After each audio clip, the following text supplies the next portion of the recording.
Meanwhile, Saudi Aramco, which is one of the world's largest oil producers, is all set to buy a 50% stake in the $44 billion oil refinery in Maharashtra in India.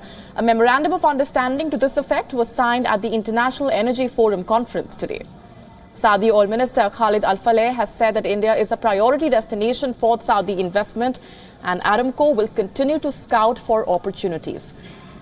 State-owned IOC, BPCL and HPCL will hold the remaining 50% stake in that project. Earlier this year, it was reported that Saudi Aramco had been looking to buy a stake in the existing Indian refineries, retail sector and refinery expansion projects. The company has signed an agreement to initiate talks for a possible stake in the proposed rupees 1.8 lakh crore refinery in Maharashtra. Saudi Arabia will be supplying half of the 60 million ton capacity to the Maharashtra refinery every year.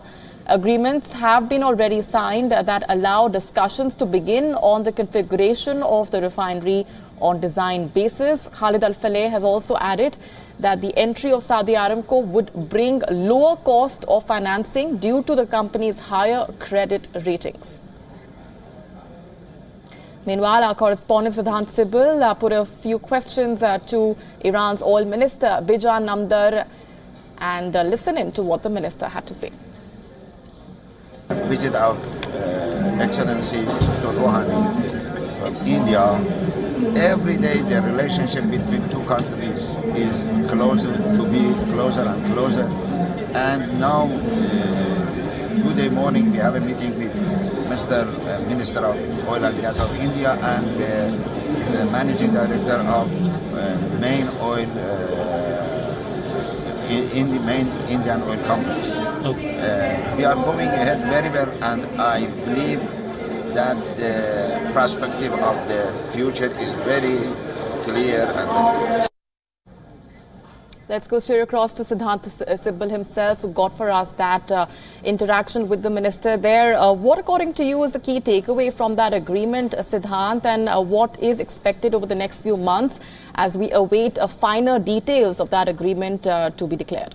Well, today was a big day for the Indian energy sector because India, of course, as we know, is hosting the International Forum, International Energy Forum after a gap of 20 years. And the Iranian and the Saudi, both the energy ministers were present in this meet. But that's very ironical. But talking about the Saudi deal which happened, Saudi Aramco, which is the biggest oil company in terms of revenue, has said that it will help in building a mega refinery, one of the biggest refineries in the world here in India, in Ratnagiri, in the western Indian state of Maharashtra. And it will be having 50% stake with the rest of the 50% with the Indian companies like IOCL. And the other big news was the Farzad B gas field. The Minister of Oil of Iran, talking exclusively to WION, told that in next 2 months the deal will be finalized. So that's a big thumbs up. And let me tell you the geopolitics behind it.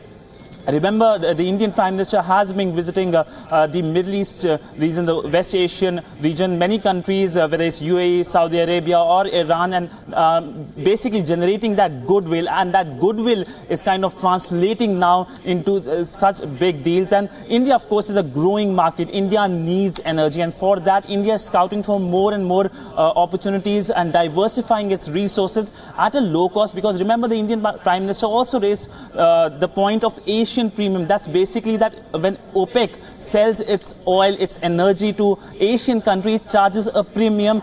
And this premium is exactly not charged with the Western countries, kind of discriminatory thing which the Asian countries have been voicing for a long time. And that was also raised by the Indian Prime Minister. And yesterday, the oil minister also, the Indian oil minister raised this issue with the OPEC Secretary General. So clearly a big day. And of course, tomorrow will be the second day of this energy meet. And we can expect more such important news coming from that meet happening here in New Delhi. And this meet next time, it's a 2-yearly meet which happens, will be hosted by China. Tomorrow, what is the agenda looking like for that meeting, Siddhant? But a lot of ministers are expected, but the final session will end with the Indian Foreign Minister addressing the session, and that will be important because India has closely aligned its foreign policy with its energy needs and, of course, its various flagship programs like Smart Cities or Startup India. Because remember, with every country there is a specific point.